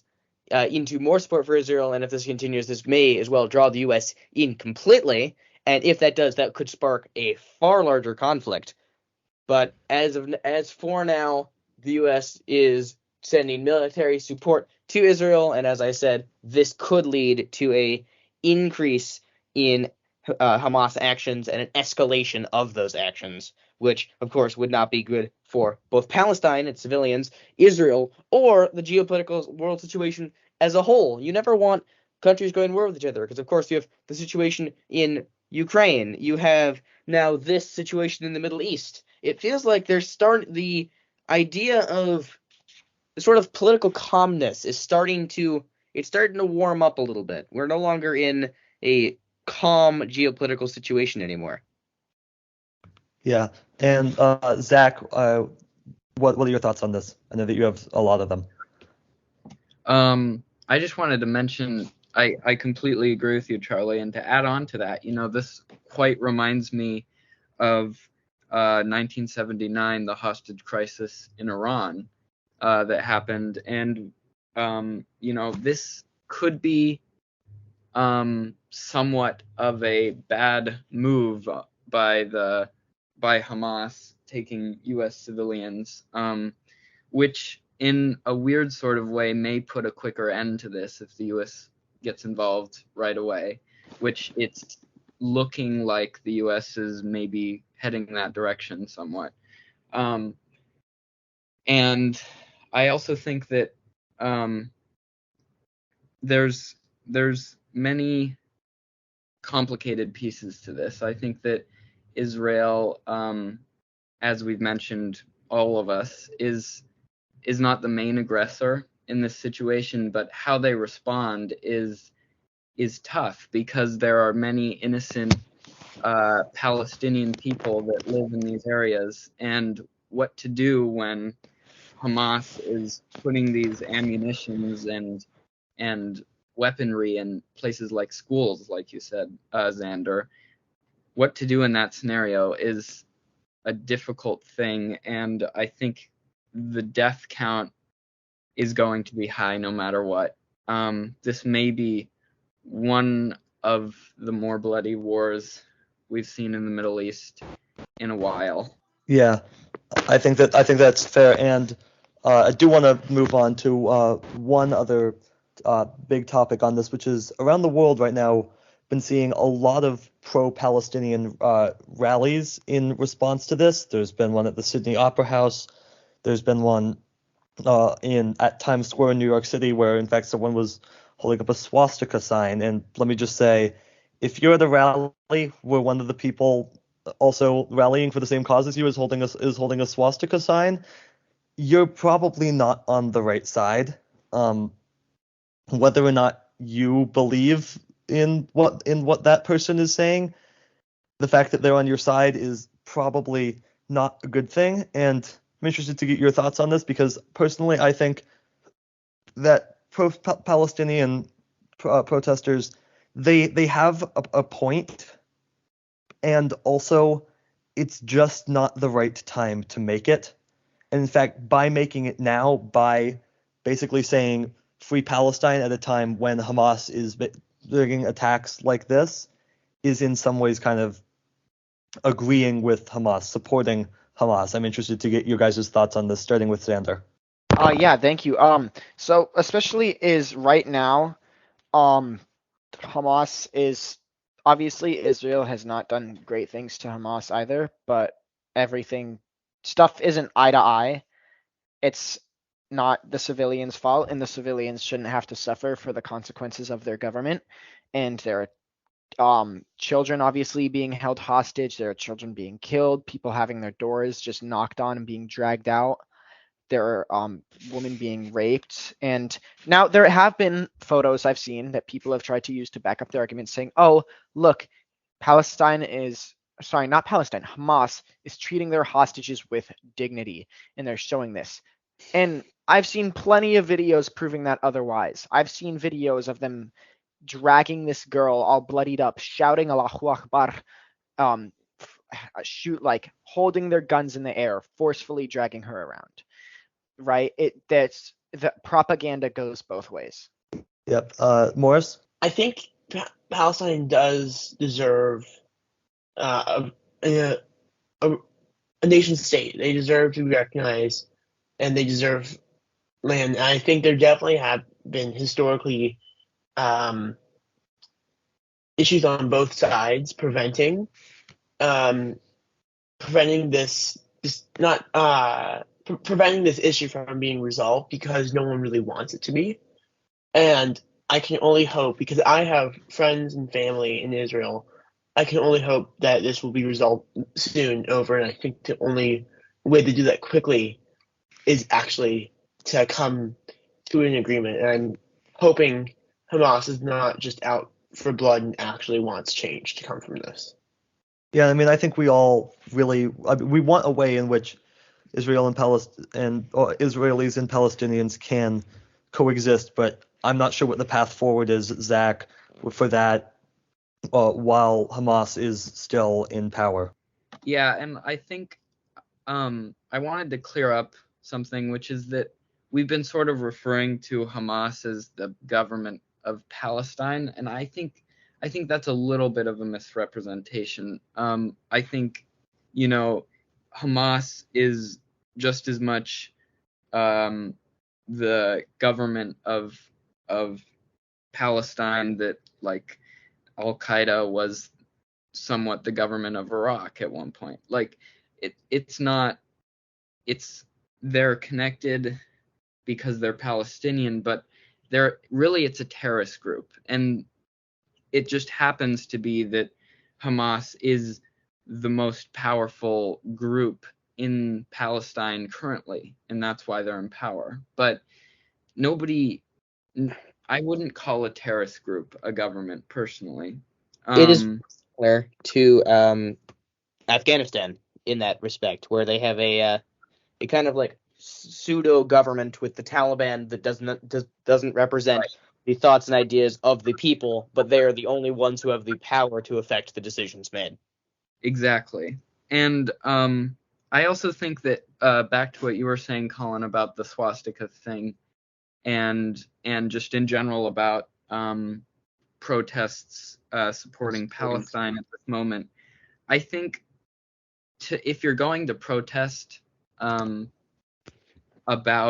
against Israel at this point, I feel like it dilutes your entire point because of the atrocities that are going on. And I would agree with you that there are some points that are very valid that can be made in protest against Israel's treatment of Palestinians in the past. However, at this moment, I feel like to protest against Israel really dilutes the entire idea of supporting Palestine, and especially something like a swastika. I think that's somewhat, in my opinion, unfortunate for Palestine, because that is associating a completely fair idea of protesting and supporting Palestine with something truly awful like Nazis. And I think that's just awful. Yeah. One more thing before we get you guys' final thoughts on this, which is that I feel like oftentimes, especially Americans, they have a hard time separating Israel from Judaism in a lot of ways. And I also feel like, especially with Hamas, like they will often use Islam to justify their attacks. And I think that this can cause a lot of anti-Semitism, a lot of Islamophobia, and I will say that like that's not necessary, because you can look throughout history to like basically any religion and find examples of extremists who use that religion to justify their actions. I mean, slavery was in large part justified by through Christianity, the Crusades, right? There's so many examples throughout history, and I don't think that it is fair to judge an entire religion based on the events happening here. What are you guys' final thoughts on this? Charlie, I'll start with you. I think really the key to this is a quick, swift response by Israel and its allies to end this war as soon as they possibly can, to avoid to have hopefully minimal casualties on both the Israeli and Palestinian civilians. But yes, the quicker that they can destroy Hamas's capability to wage this type of warfare, the better for civilians on all sides. Absolutely. Xander? Yeah, I want to say that Hamas, that is not Islam. That is extremist Islam. Just as much as there is extremism in any other religion, it is a vocal minority. It is a vocal minority that is that overshadows the general population of Muslims. No one on any, like, no sane person, regardless of the religion, wants to massacre other religions. And it does paint this awful this awful idea on the majority. And I've seen plenty of posts saying, "Oh, terrorism has a religion." That religion is Islamic extremism and not Islam. And it is very important to separate the two. Yes, absolutely. Morris, your thoughts?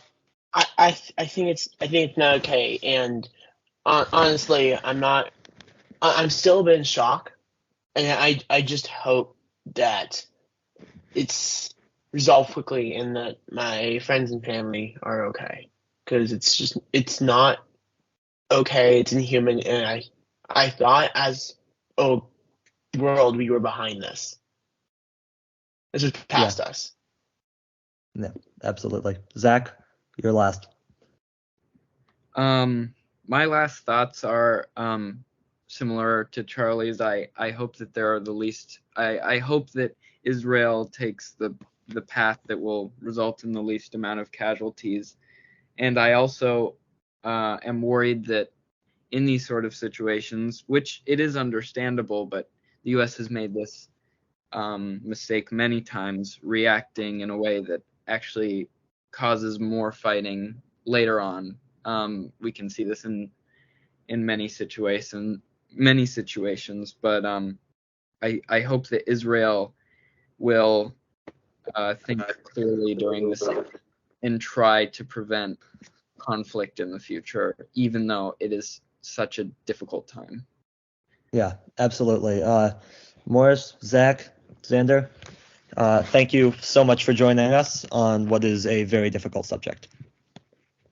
I mean, thank you for having me. I'd love to. It was a pleasure meeting with you guys, and Yeah, thank you for having me. Thank you. Peace. Yeah, thanks for having me on the show. Normally I'm behind the scenes, but it's great to be on the show once in a while. And I'll see you guys some other time.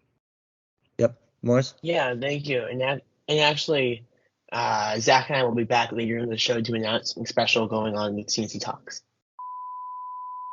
Let's get into it with the speaker election, as the House is still just in chaos. As of when we're recording this, there's 2 weeks. It's been 2 weeks without a speaker since Republicans vacated Kevin McCarthy, and there is no clear path out right now. No clear path for anybody to get to the 217 votes that would be necessary to win the speakership.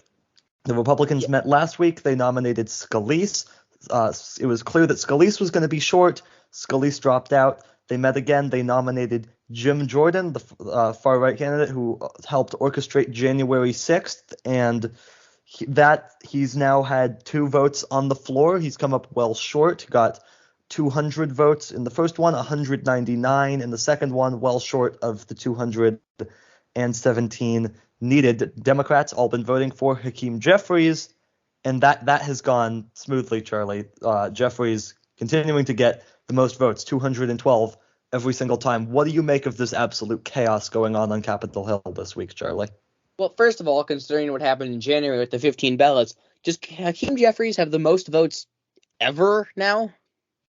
I'm not positive, but I think he might, and if not, it's really close because there's now been 17 elections as of when we're taping this. There was probably more by the time this episode gets released. Who knows? Maybe there's a speaker, though. I kind of doubt that there will be a speaker by the time this episode's released. I don't know when there will be a speaker, Charlie. Well, yes, the big problem right now for the leader of that race, Jim Jordan, is he's currently losing votes. As of now, he got 200. He lost 1 vote the second time around than he had in round 1 of voting. And if this or round 16 of voting, depending on how you look at it. And if this trend continues, then he is in some deep trouble. I don't think McCarthy's going to have a rebound. I don't think he can. Scalise can't get there. He's done. Scalise can't get there. So then the question is, who's left? That's the real question. Who in the Republican Party is going to be able to do anything? Because Jordan, really, if he wants to become Speaker, he has one of 2 options. He can either continue to try to work with the Republicans, his colleagues, which hasn't worked. He's losing votes, and he's not convincing anyone in his own party to vote for him.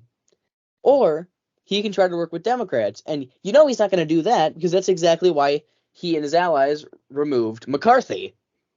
Well, yeah, and Jordan definitely isn't going to work with Democrats, or more accurately, Democrats are not going to work with Jim Jordan, right? You just have to remind yourself of who Jim Jordan is. Again, he was a crucial part of the plot to overthrow the government on January 6th. That's not a guy that I think Democrats would be keen to put third in line to the presidency. It's not a guy who anybody should be keen to put third in line to the presidency, but Charlie, like you said, I don't know who can get the votes. I don't know if there's anyone in the world that could get the votes. And it's important that it's somebody, Charlie, because the House has real stuff it has to do that it just can't do right now because they don't have a speaker.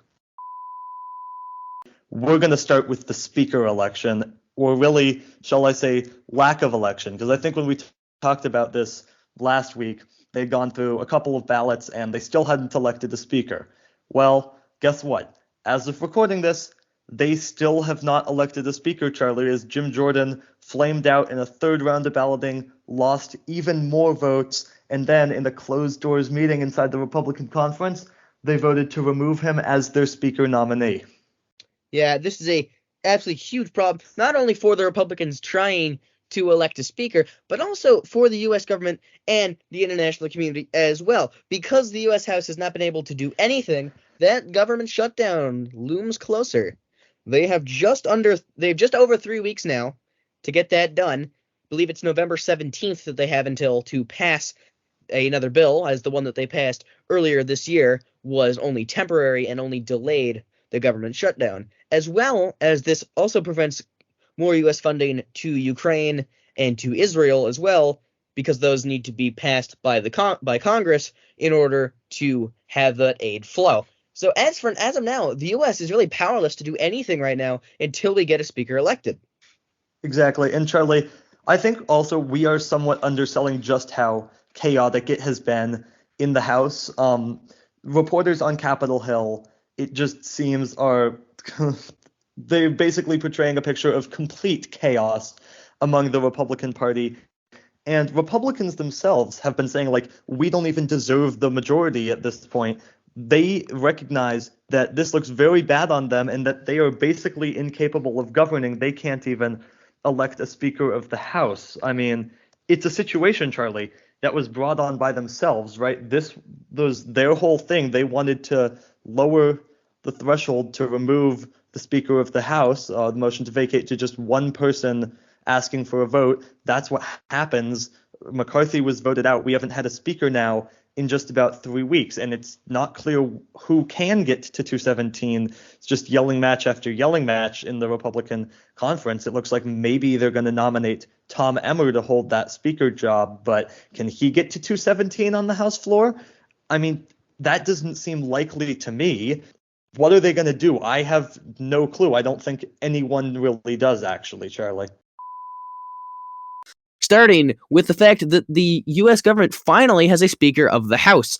After a long road, we finally have a Speaker. Who is it, and what does this mean for Congress, Colin? I mean, it's shocking, isn't it, Charlie? Right? They were finally able to do something, like it was the bare minimum, but at least it's something. And the new Speaker is Mike Johnson. And I'll get into Mike Johnson in a minute, but do want to quickly explain kind of how we got here. I think we left off last week thinking that Tom Emmer was probably going to be the GOP nominee for Speaker, and he was the nominee, but it was very clear that he could not get the vote. And Trump also nuked his campaign by right after he won the Republican nomination. Trump went out, said a bunch of nasty things about Emmer on Truth Social. So it was clear that he couldn't get the vote. So it became Mike Johnson. He was nominated and then elected.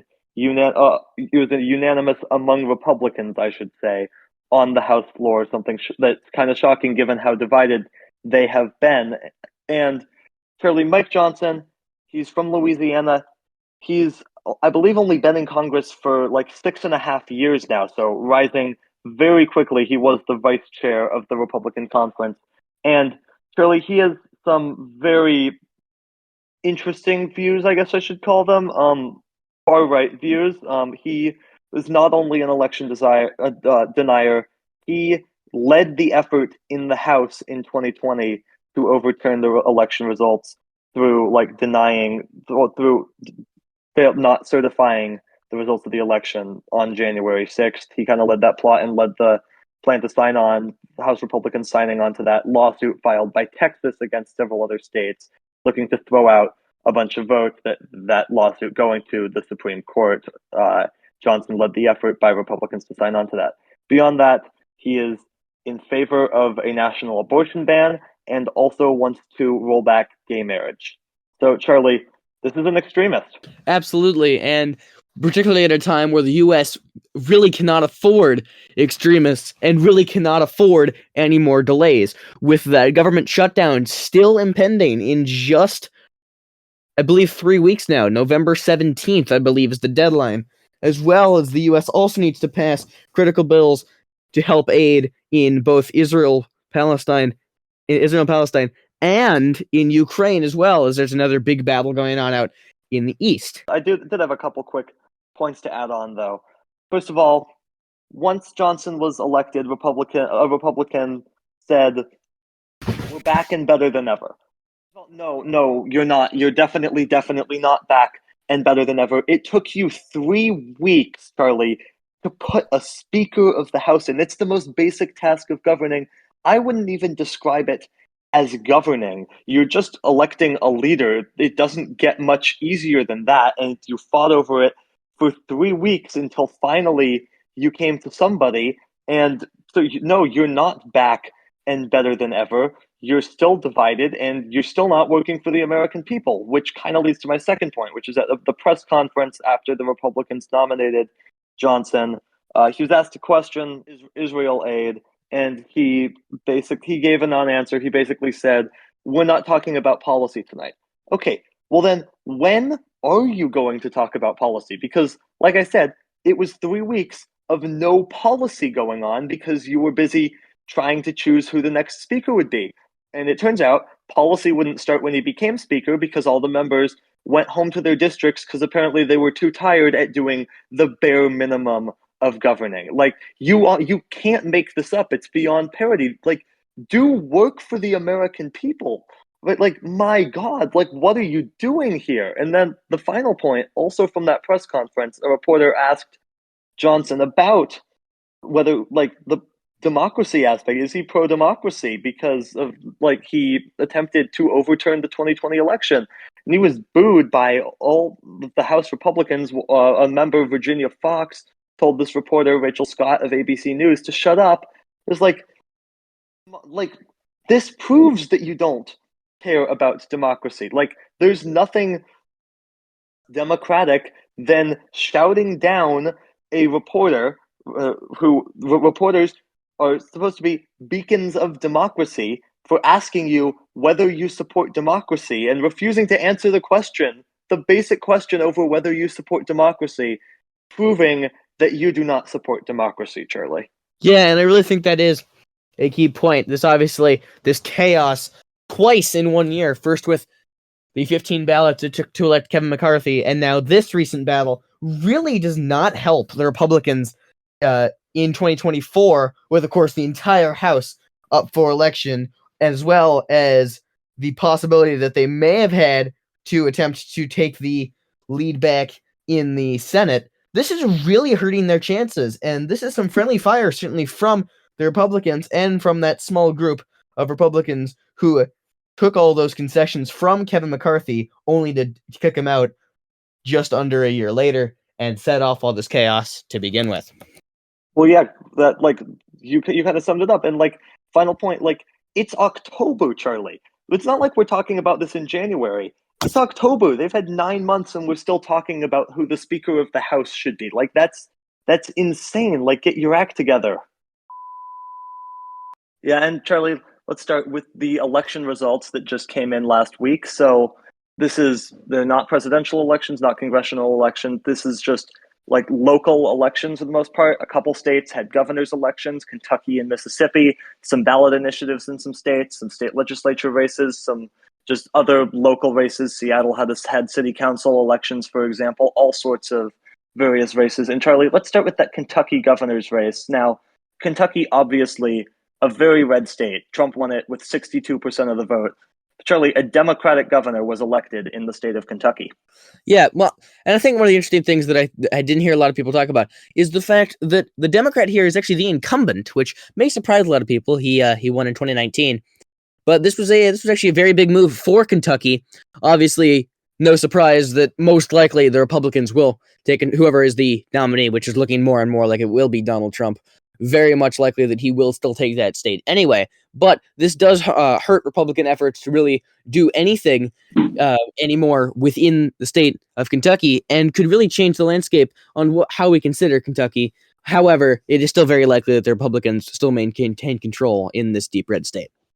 Yeah, I mean, I wouldn't necessarily go that far because the state legislature there, it's still a veto-proof majority for the Republicans in the state. So there's a limit to what Democratic Governor Andy Beshear can do there, just like there was during his last term, but still executive actions do exist. There's definitely a lot of stuff that he can do. He ran a pretty brilliant campaign, tailored it to the state of Kentucky, didn't really bring in a lot of national figures, whereas Daniel Cameron, the Republican candidate, he's the Attorney General of the state of Kentucky, he brought in all of the heavy hitters. Mitch McConnell was involved, obviously McConnell from the state of Kentucky.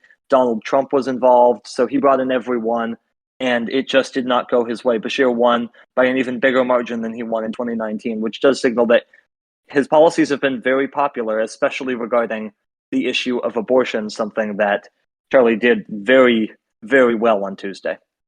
Oh, absolutely. Particularly in Ohio and in Virginia for two different reasons, actually. The one in Ohio was a direct vote on an amendment to the state's constitution, and in Virginia, it was a legislature vote that really will harm the Republican efforts from the governor to attempt to restrict abortion as well. Also in Ohio, a vote on marijuana passed as well, allowing the legalization of usage of marijuana as well. Colin, can we get a little bit more on how big these issues are, particularly not only for these two states that have signed these bills, but now also for what this means for both of the parties and their opinions on those events and those ideas as we move into 2024?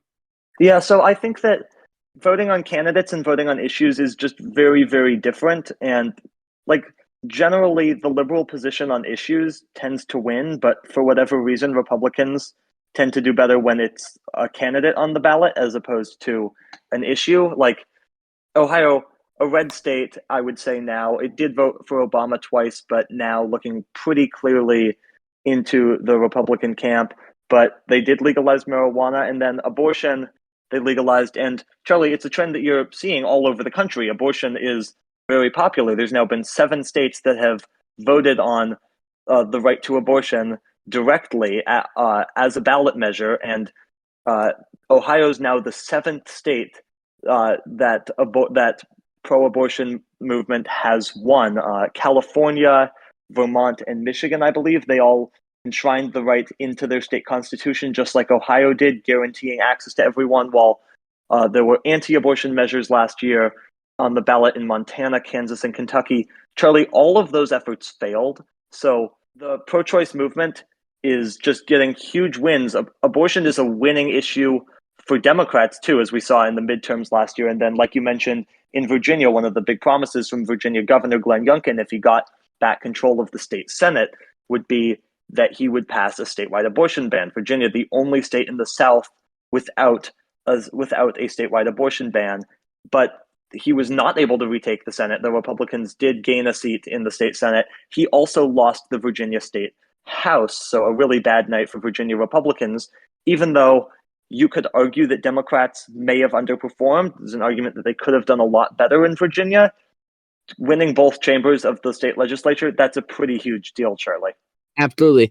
But one of the things that I think is interesting is the Democrats really used abortion in 2022 during the midterms because of what happened with Roe v. Wade in earlier.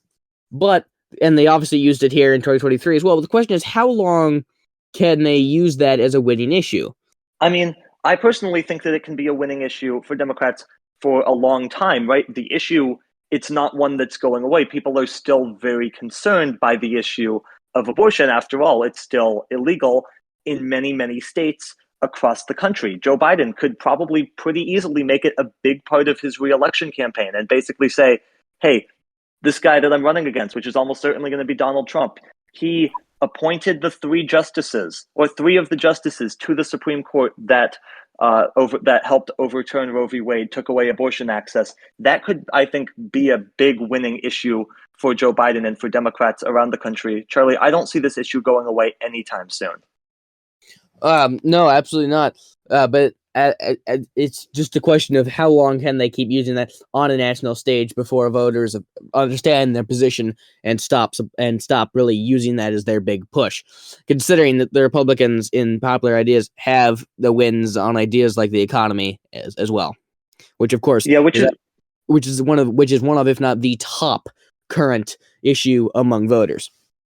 Yeah, I mean, issue polling is interesting on like what's the big issues that are motivating voters, because like, for example, I think that a lot of people whose abortion is their number one issue aren't necessarily going to say that, partly because they're afraid in some way, and it's somewhat personal to a lot of people. They're not necessarily going to share that in a poll. But with the economy, again, Charlie, it's really strange to me that it's the Republicans that have way higher marks on the economy than Democrats, given that the economy consistently does better in Democratic administrations, and Republicans seem to be fairly incompetent at even basic stuff. We'll get to the budget coming up later in this show. We're going to start with that very, very sad news of the death of former First Lady Rosalynn Carter, married to Jimmy Carter for 77 years. She went into hospice care last week and then died at 96 years old. She had dementia. Jimmy Carter also, he's been in hospice for a few months, but just does not seem to have the will to die. Very sad news, Charlie, for just an all-time great person, great First Lady. Obviously, that both of them, Rosalind and Jimmy, just all-time people. Yes, it is, and it really does just show the impact that people have on this country, even when they are no longer in positions of leadership. Just the messages that they show, and really the power that they still have, just to talk to people in government, in positions of power, and still affect things. That was one of the great things that both of the Carters continued to do, and now it seems that now that one of them has died, we don't know how much longer Jimmy Carter will stay around for. But yeah, this is just a very sad day. We actually have a there was a statement from Jimmy Carter. What was that statement, Colin? Yeah, Jimmy Carter put out a statement. Rosalind was my equal partner in everything I ever accomplished. She gave me wise guidance and encouragement when I needed it. As long as Rosalind was in the world, I always knew someone loved and supported me. That was just part of the statement. And let both of them, honestly, be just a great example of not just how past presidents should act upon leaving the White House, but really how people should interact, especially like their marriage was something that I feel like, honestly, all relationships should aspire to be. And Rosalind Carter, I think, had there was one quote that she had that really stuck out to me from her life, which was, "A leader takes people where they want to go. A great people takes people where they don't necessarily want to go, but ought to be." Charlie, it's a very powerful statement, in my opinion, especially given the current context of the world. Charlie, the tragic event that happened at the border right near Niagara Falls, the Rainbow Bridge, where there was a car incident, it seemed to explode, killed 2 people. There were thoughts, at least at first, that it might have been a terrorist attack. There's now no indication that that's what it was. Charlie, what are your thoughts on this? Well, I think I understand the immediate concern of this possibly being a terrorist attack, considering the fact that the car was going exceedingly faster than it needed to before crashing. But my question is, do we have any more details on exactly what was happening? Who were the people in the car? Because this whole event just seems very strange to me. Yeah, no, it does seem strange. I'm not entirely sure the people were in the car. They were American citizens. It was on the U.S. side of the bridge. It was a pretty expensive car too, so I do not believe that there is a motive known at the moment, and it's kind of hard to find one, given that it doesn't seem like it was a terrorist attack. It seems like it probably was an accident to some extent. So it's not like there would be a manifesto, and you can't really question dead people. So I mean, tragic event. I do, Charlie, though, want to focus on the fact that Fox News was very, very quick to report that this was a terrorist attack, and this was spread far and wide among the right wing of the United States. And then when it was learned that it was not a terrorist attack and that Fox News' reporting was faulty because, shocker, they don't really have a quality journalism team, there was basically no retraction. And Charlie, it's bad journalism, straight up. And right, the fact that anyone takes them seriously anymore, I mean, they shouldn't have been taking them seriously before that, but especially now, it's just beyond me. Yeah, one of the things that I want to bring up is the fact that this incident really raises some questions about U.S. border safety, considering the fact that this car essentially almost made it through before, of course, it crashed and then exploded. So how does this affect how the U.S. Deals with border security? I'm not sure how it's actually going to change things that much, because I mean, I think you can really just point to it as an isolated incident, Charlie. Yeah, you can. Yeah, you can. But the question is, will something like this happen again? Was this an isolated incident? It looks like it was, but we of course will see as we learn more about exactly what happened and why this happened. But yeah, and I don't move necessarily expect to learn that much more information about it, but we will see. Don't. This is a very strange incident indeed. On Capitol Hill, and this is about George Santos, who finally has gotten expelled from Congress, Charlie. I mean, I am happy about that, but the fact that it took this long is inexcusable. A man that has lied about pretty much everything. He's lying about things that he doesn't even need to lie about. So good that he's gone. This will be an interesting race with the special election that they will have to do. And I believe that New York's having to redraw their maps actually as well. So that will be interesting how that plays into it as well. Yeah, that's a good point, because the special election will be held in I believe February, which was so it'll be under the same map as New York used this year, but then next November with the new congressional elections there across the country, New York will have a new map that should benefit Democrats even more. But for now, Democrats are going to have to run in this district, which Biden did win, but I mean, so did Santos. And if Santos can win that district, well, you'd think another Republican can probably win it too. But yeah, Charlie, it's a good point. Why did it take this long? And in some ways, I kind of get it, because there had yet to be a conviction nor an ethics finding. And then there was, and he was finally expelled. But like, it just brings up the broader point. How does a guy like this get into Congress? It's absurd, and good riddance to him, who's now apparently doing Cameo, Charlie, where he describes himself as a congressional icon. I mean, I guess that's one way of He's putting not it. wrong. No, he's not wrong, but I don't think he's an icon quite in the way he wants to be an icon. And we still don't know whether his name is George Santos or Anthony DeVolder or Anthony Zabrowski or Katara Ravache. So, I mean, who knows? But Yeah, and as one of the long, other as, things long as I he's just, not in Congress anymore, I'm happy.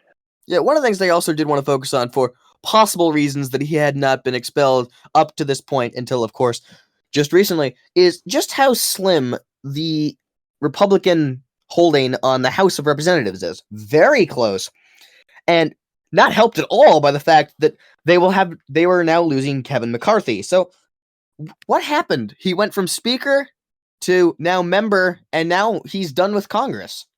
Why has he chosen to do this?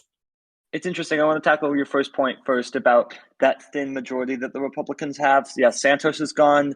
McCarthy's leaving at the end of the year. There's rumors Patrick McHenry might leave at some point, and Bill Johnson also resigning soon. So we're very, very close, like a couple weeks away from Republicans having a one-seat majority in the House, at least in the short term, which is not good, though. It's not like they were doing good governing with their 5-seat majority. They were still a complete clown show then, and Mike Johnson, the speaker, has a lot in his hands. But with McCarthy, I mean, he said he never quits back in September, but I guess he's now quit. I think it just boils down to most speakers of the House don't like leaving their jobs and then being backbenchers, because, I mean, what's really in it for them? They've already reached the pinnacle that they can reach in Congress. So, I mean, we'll see what's next for McCarthy, but it was clear that he wasn't going in the right direction in Congress in terms of gaining more power. So there wasn't much reason for him to stay. I mean, the exception seems to be Nancy Pelosi, who graciously gave up her job and is now helping advise Hakeem Jeffries and the rest of this new, younger Democratic leadership team. So a completely different approach on the left side of the aisle versus the right side of the aisle, Charlie. Charlie, we're going to start with something that we've somewhat avoided covering so far this year, but it now has gotten to a point where we can't really avoid it, which is the House impeachment inquiry. The House voted last week to approve an impeachment inquiry into Joe Biden. Every single Republican voted to approve this inquiry. Now, this just means that it kind of formalizes an investigation.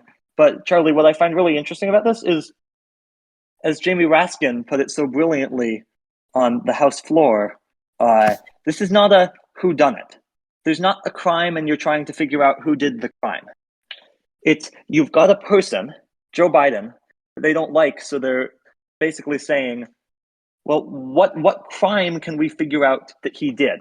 They have no evidence of any type of crime by Joe Biden. There's evidence of crimes by his son, Hunter Biden, but there's nothing that connects it to Joe Biden. And Ralph Norman, a Republican representative, said, oh, well, he just can't say that he's innocent and provide no evidence.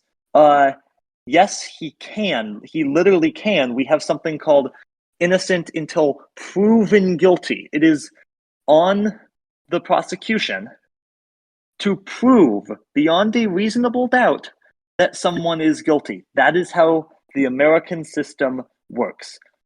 At a trial, and I get that this is not a criminal case, this is an impeachment inquiry, but at a trial, the defense could just put up nothing. They could call no witnesses. They could put up no defense whatsoever.